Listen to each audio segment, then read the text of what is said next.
میں Balochistan national party کے مرکزی سیکرٹری اطلاعات جو آج رات گئے فورسز نے پارٹی کے مرکزی رہنما سابق گورنر ملک عبدالولی کاکڑ، حاجی ہاشم نوتیزی سابق وفاقی وزیر، پارٹی کے مرکزی رہنما مقبول احمد لیڈی صاحب جو ناظم اعلیٰ بھی رہے، میئر بھی رہے ہیں، جمعہ قبدانی صاحب جو ہمارے حاران کی چیئرمین ہیں، ملک نصیر احمد شاوانی، پرامن جمہوری طریقے سے ٹول پلازا کے پاس ہم بیٹھے تھے سردار اختر جان مینگل کی استقبال کے لیے۔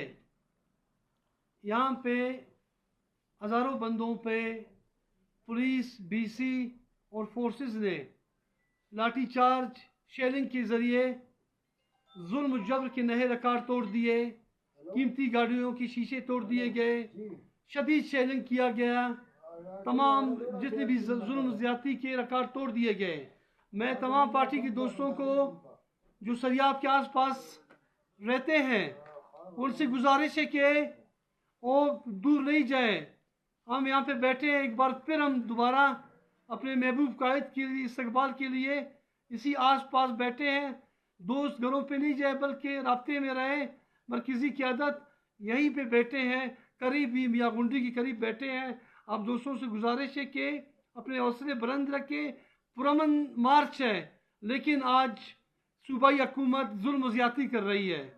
سیاسی، قبائلی، معتبرین، نواب، سابق وفاقی وزیر، گورنر، چیئرمین، سابق ناظم اعلیٰ، میئر، سابق ایم پی اے، پارلیمانی لیڈر ان کو ظلم و زیادتی کا نشانہ بنا رہے ہیں۔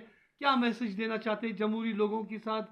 ایک جمہوری طرز ہے، ایک جمہوریت نہیں بلکہ نام نیاد فارم 47 کے حکمران ہیں۔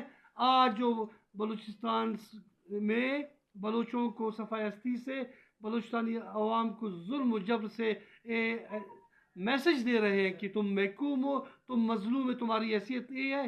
مہربانی۔